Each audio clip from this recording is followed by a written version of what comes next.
Di bab 3 ini menjelaskan tentang pendahuluan, ringkasan, dan rekomendasi manajemen alternatif, analisis biaya dan keuntungan, serta topik-topik proyek saingan. Pendahuluannya itu tentang pernyataan masalah. Seperti pernyataan masalah amat penting dalam penyelidikan yang dijalankan. Pernyataan masalah merupakan isu atau masalah yang ingin dikaji dalam penyelidikan. Yang kedua, lingkungan implementasi. Dompet Duafa sebagai lembaga amil yang kompeten dan profesional telah mengimplementasikan manajemen strategik dalam menentukan grand strategi pengelolaan zakat produktif. Larangan-larangannya yang pertama, membatalkan dengan cara menyebut-nyebut atau mengungkit-ungkit memberi zakatnya. Yang kedua, membeli zakat kembali, mengumpulkan para mustahik untuk dibagikan zakat kepadanya. Terus ringkasan dan rekomendasi manajemennya. Pertama, penemuan penting seperti zakat sebagai rukun Islam. Ketiga, merupakan instrumen utama dalam ajaran Islam yang berfungsi mendistribusikan kekayaan dari yang mampu ke tangan yang tidak mampu. Komentar, sebagai wakil Allah Subhanahu wa Ta'ala juga sebagai khalifah di bumi, manusia memiliki tanggung jawab menyampaikan zakat tersebut pada yang berhak menerimanya. Alternatifnya seperti konfigurasi sistem alternatif, itu seperti ditinjau dari segi idealnya penghimpunan dan pengelolaan zakat dilakukan oleh pemerintah yang diwakili oleh para amilnya. Yang kedua, kriteria yang digunakan dalam pemilihan pendekatan akhir. Lembaga dan badan amil zakat sangat diharapkan dalam hal pemungutan dan pengelolaan dana zakat ini. Analisis biaya dan keuntungannya itu, menurut Dulkiyah, lembaga-lembaga ini tidak hanya berperan sebagai unit pengumpulan zakat atau UPZ, tetapi dirubah menjadi lembaga pengelola zakat atau LPZ yang dilegalisasi dengan disahkannya Undang-Undang Nomor 38 Tahun 1999. Topik-topik proyek khususnya itu akhir-akhir ini terdapat inovasi baru dari lembaga pengelola zakat tentang penyaluran dana atau zakat dari muzaki atau donatur kepada lembaga amil zakat, yaitu layanan jemput zakat dan layanan transfer rekening dari muzaki atau donatur pada lembaga amil zakat. Yang bab 4 itu menjelaskan tentang evaluasi risiko teknis itu seperti apa. Yang pertama, risiko reputasi dan kehilangan muzaki. Risiko reputasi atau reputation risk adalah risiko kerusakan potensial pada suatu organisasi yang dirasakan dari opini publik yang negatif. Yang kedua itu risiko penyaluran.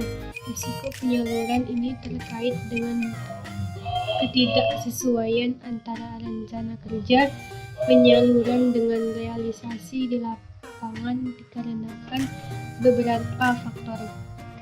Terus yang ketiga itu risiko operasional.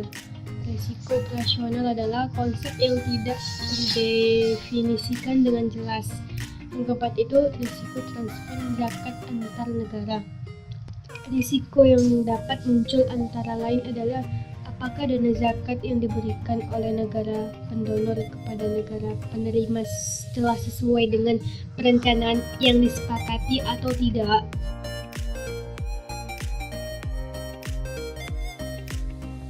Selanjutnya adalah bab yang terakhir dengan judul pendaftaran donatur zakat. Di dalam bab ini akan menjelaskan tentang data flow diagram tamu. Data flow diagram atau DFD tamu merupakan alur yang dapat diakses oleh tamu.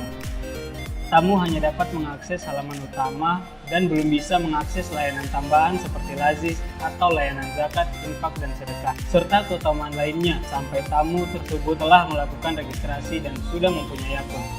Selanjutnya, tamu tersebut akan berubah status menjadi donatur. Berikut adalah data flow diagram tamu. Pada gambar ini, tamu akan masuk sebagai tamu, namun hanya sampai pada halaman utama. Selanjutnya, jika tamu tersebut ingin menjadi donatur, tamu tersebut harus registrasi terlebih dahulu. Pada halaman utama, tamu akan diarahkan ke menu registrasi, kemudian dilanjutkan ke pengelolaan data, hingga pengelolaan data tersebut akan diproses oleh admin. Selanjutnya, tamu akan menerima laporan bahwa data telah diproses. Langkah kedua, tamu dapat melakukan registrasi secara offline, di mana tamu langsung diarahkan ke admin atau ke kantor atau instansi terkait.